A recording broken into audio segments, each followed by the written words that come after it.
you have a cold and flu-like symptom, you notice that the symptoms are mucus, expectorating mucus. You got mucus coming out of your sinuses, you got mucus coming out of your mouth, you probably have mucus in the stools.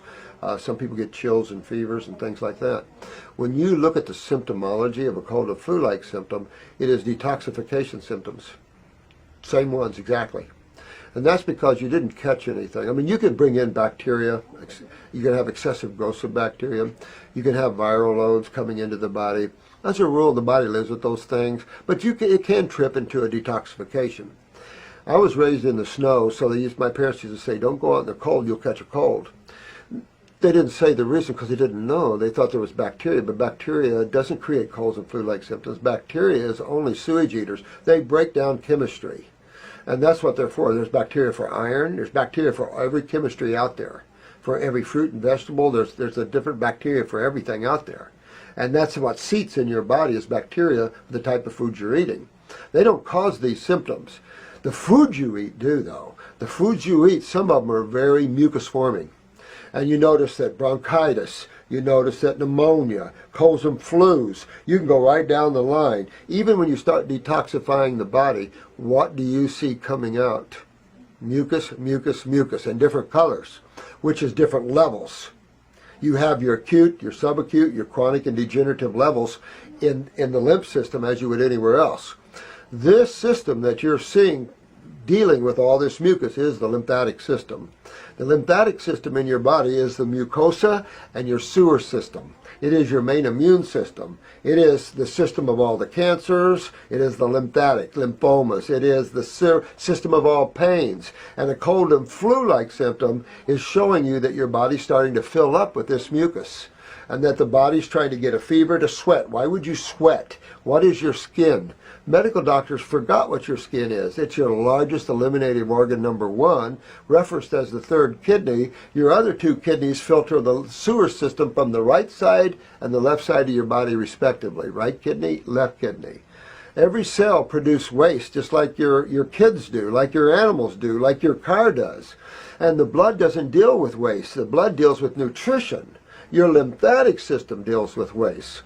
But we love milks and crap like that, and no one ever told us the truth. I'm raised farm boy, I'm raised a lot of milk. I had cold and flus, I had styes in my eyes, I had all types of mucousy lymphatic problems.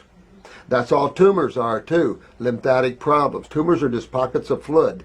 What kind of fluid and what kind of chemistry? And that's what's important to people learn between the two sides. There's only two sides of chemistry, and there's only two fluid-based systems in your body that control the health of cells.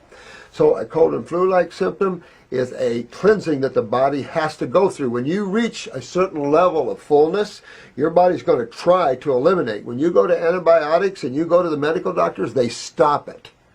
Well, what you stop today is your friggin' nightmare tomorrow. If you stop pneumonia, you're going to have a mass developing in your lungs. Because that's what your body's trying to do for you, is take the opportunity, whether it was cold air, which is alkaline, or raw foods, which is alkaline, because alkalinity starts the process of detoxification. Why?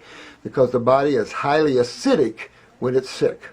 And alkalinity starts the catabolic process or the cationic process of hydration and moving lymph and blah, blah, blah, blah, blah.